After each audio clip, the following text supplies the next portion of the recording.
Hello, everyone, and welcome to Mario RPG The Remake. So we're here in Monstro Town, and we have some errands to run.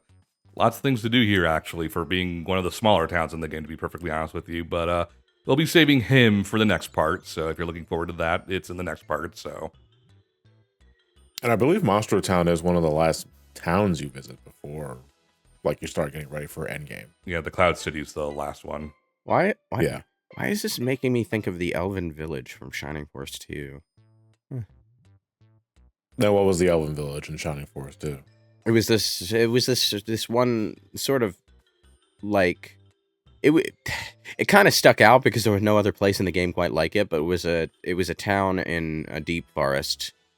And like its most striking feature was that like on the top parallax layer there was just like a bunch of layers of leaves and stuff that overlaid the place.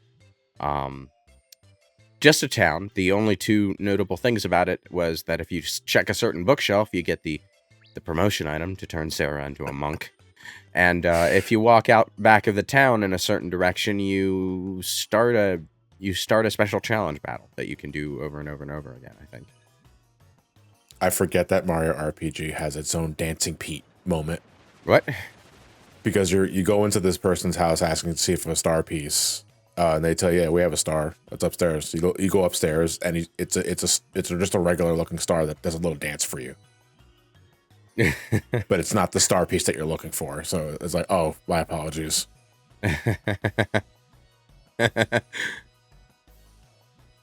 Monster Mama? Yep.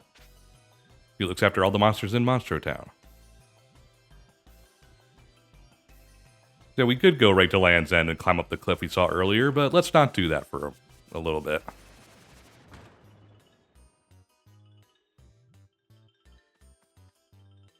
Well, hold on. What? You're just going to leave without giving Dancing Pete his nickel? Did a little dance for you. He didn't shake his maracas. Go chick, chicky, boom, chick, chicky, boom, chick, chicky, boom. That's Cuban Pete.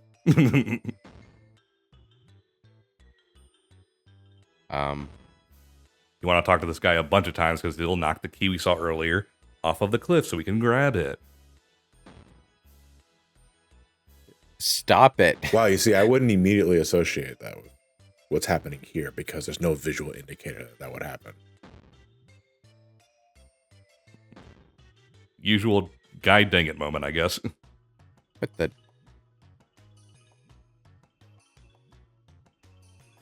So yeah, their neighbors being kind of a pain, talking about crystals this and dark that, so... Why does the wolf have blinking eyes? I mean, like, blinking lights for eyes.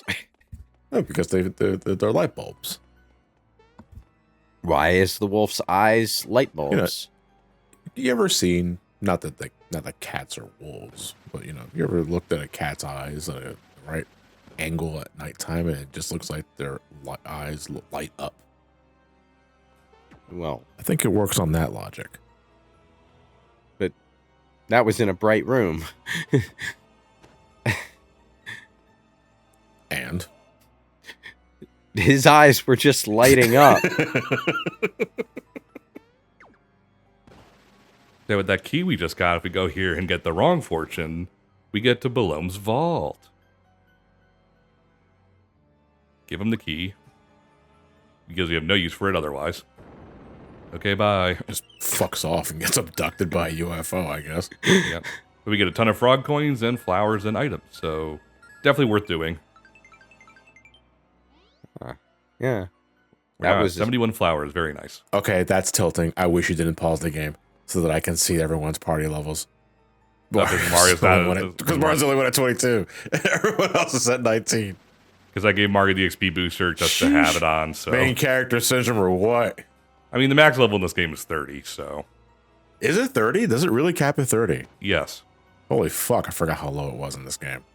Yeah, so... I mean, you're going to need to get everyone to 30 if you want to do the optional post-game bosses, so...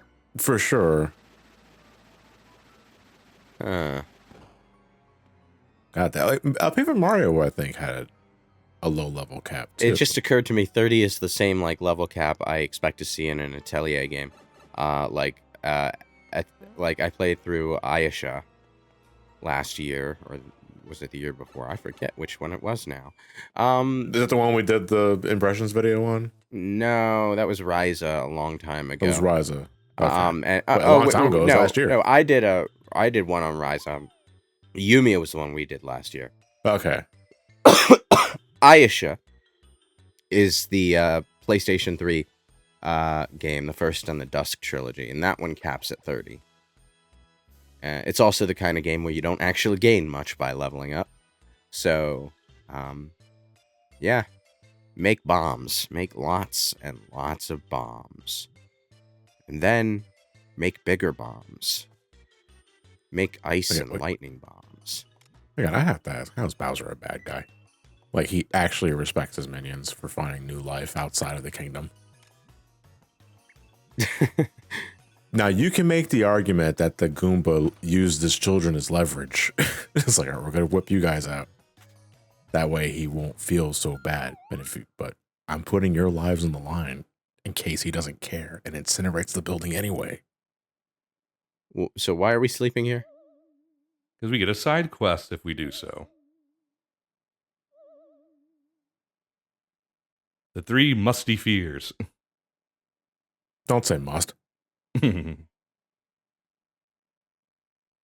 Yeah, we have to find 3 specific places in the world and come back here and we get a special reward for it. So yay for that. Do you think he can hear us while he's asleep?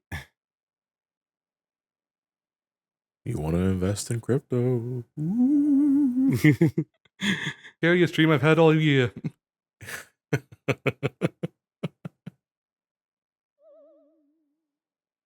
Find a wooden flower under a green bed between an O and an A. Luckily, I know where all those are, so... Yeah, I know where all those are, thanks to my good old buddy Buena Vista guys. Or I guess, no, Prima Games. Okay, so... What? Another one of Bowser's minions.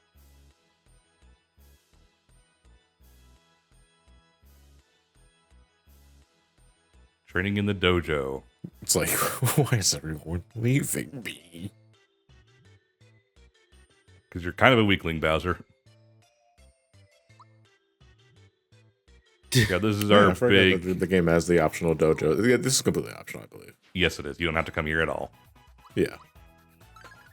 But Jinx is a pretty tough encounter if you do want to deal with him, so... this isn't Jinx, this is Jagger, so... He's just round 1, so... It's like Jinx is on a PTO.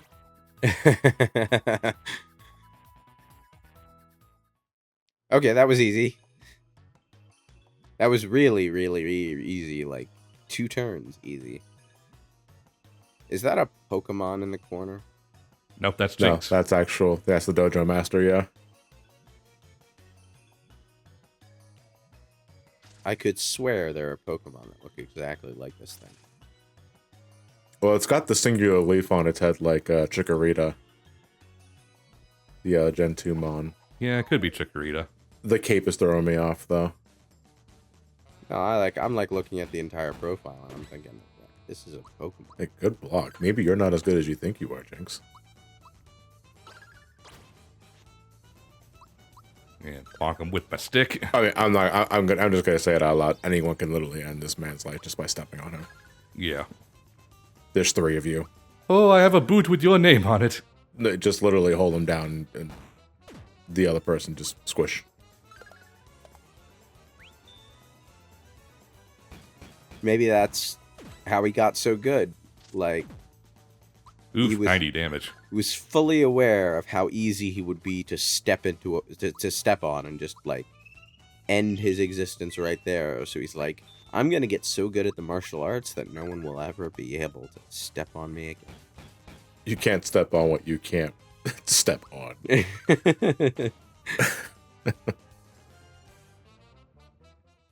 That's round 1. Simply amazing. Like I hit him with the stick. Oh, you let me have that round, eh? Are you ready for round 2? I forget, was this completely bragging rights, or did you get something bonkers for managing to defeat Jinx? You get a Jinx belt for it, which I believe raises all of your attack stats, if I remember correctly, but... The Jinx belt. Huh. He names clothing after himself. Why does he have a belt? He doesn't wear pants. That is a good question. Bonk him with my stick. Oof. Okay. All right. Triple kick. Kicks you once. Leaves. You feel the other 2 kicks like an hour later. Yeah. Oh, okay. So it's one of those five-finger death punch sort of things. Yeah, Yeah. this is the North Star. Yeah. Oh, he has resistance. Oh, you think God hasn't tried that before? I've grown a resistance to being smited. Oh, man. All right. Ow. This guy hits like a truck. Yeah, he's pretty much all offense, so... Yeah, it's like if you're not good at guarding, you're just going to get your shit kicked in. Get up, Mario. You're my main damage dealer. I've noticed, though, he has not gone after Peach at all. Like, is that just coincidence, or was I not paying attention? In the first round, he went after Peach a few times, but not this round. Okay, yeah, because he's almost been exclusively hitting Milo and Mario. That's okay, instant. so like He brings that- it instant down to 1 HP attack, so... Oh, okay. Oh, And Peach is down. damn it. Well, fuck me. Like, I was like, yeah, he's not going after Peach, and literally kills Peach the next turn. I said. Oh wait, hold on a second. Silver Bullet didn't bring her down to 1 HP that time. It was just instant. I guess it was just instant. Yeah, it kill was that just time. a straight up insta kill. So it was just a coincidence that it brought her down to 1 HP before? Like it did exactly 175 points of damage? I think it was because I actually blocked it. It went down to 1 instead of insta kill. Okay, I see. So if you block it, then it won't kill you, but it'll bring you down to an inch of your life. You'll wish you were dead. Kinda. You have to beat this guy 3 times. Yep. Ugh.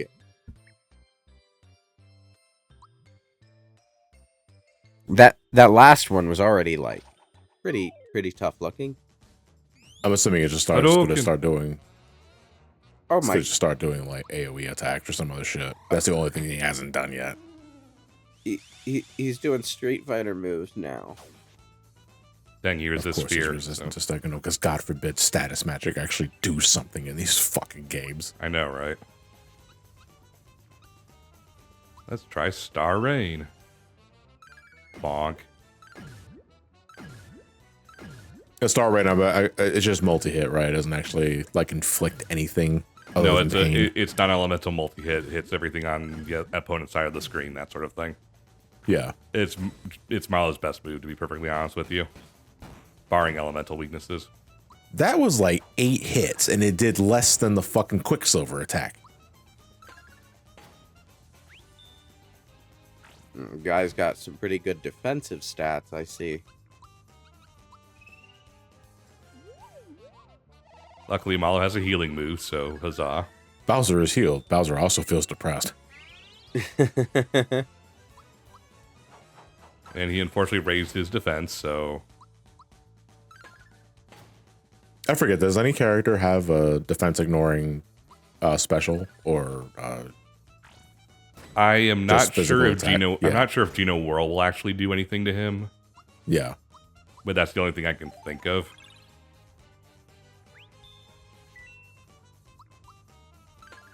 Honk him with my hammer. And I'll bonk him with my stick. And Bowser's like, kill that motherfucker.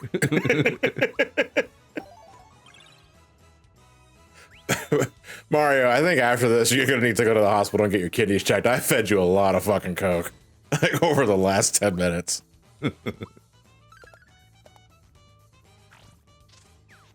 Oh, he missed. Oh, no, he's slipping.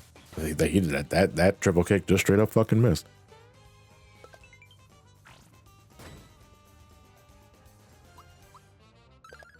Okay.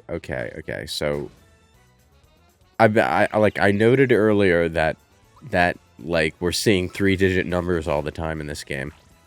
It's like, because I've noticed that, it's making me really nervous seeing all the 3-digit numbers on Mario's side, and like it ends up being a really strong hit when you manage something like 88 on Jinx. Like, Well, this is like the highest HP threshold I think in this game. I think is Smitty, or no, Kulex. I think it's Kulex that has the highest HP. And even then, comparatively speaking, it's only like 3,000, 4,000. Like Something like that, yeah. Yeah. you know, the animation that plays when characters get up from being knocked out kind of bugs me, because it looks like they're just floating backwards through their fall down animation. Is that what's actually happening? From now on, you are the sensei of this dojo, which also means you are responsible for its real estate taxes. Goodbye. I didn't sign up for this.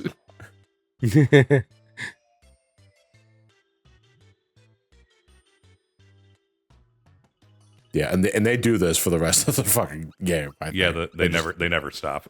They never stop doing jumping jacks. Yeah, because you're attack, defense, and speed.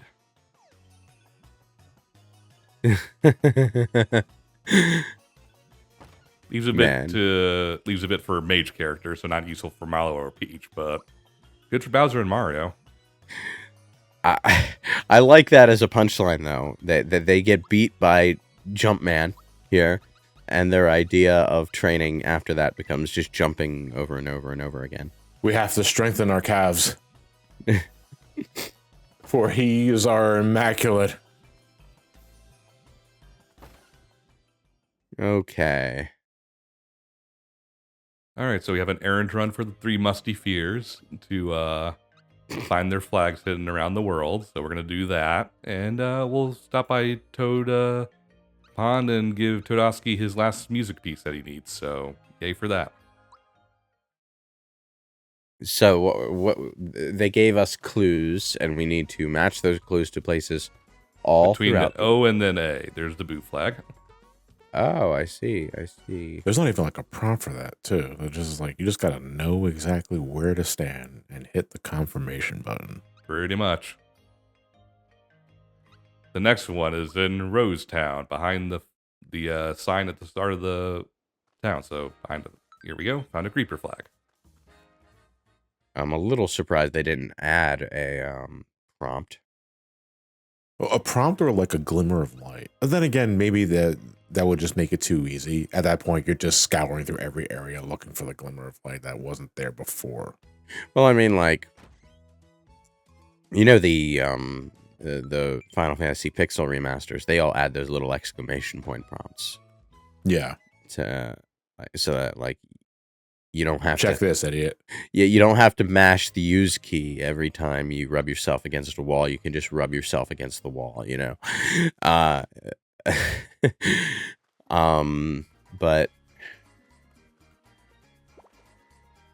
I think every RPG should have a Final Fantasy IX exclamation prompt.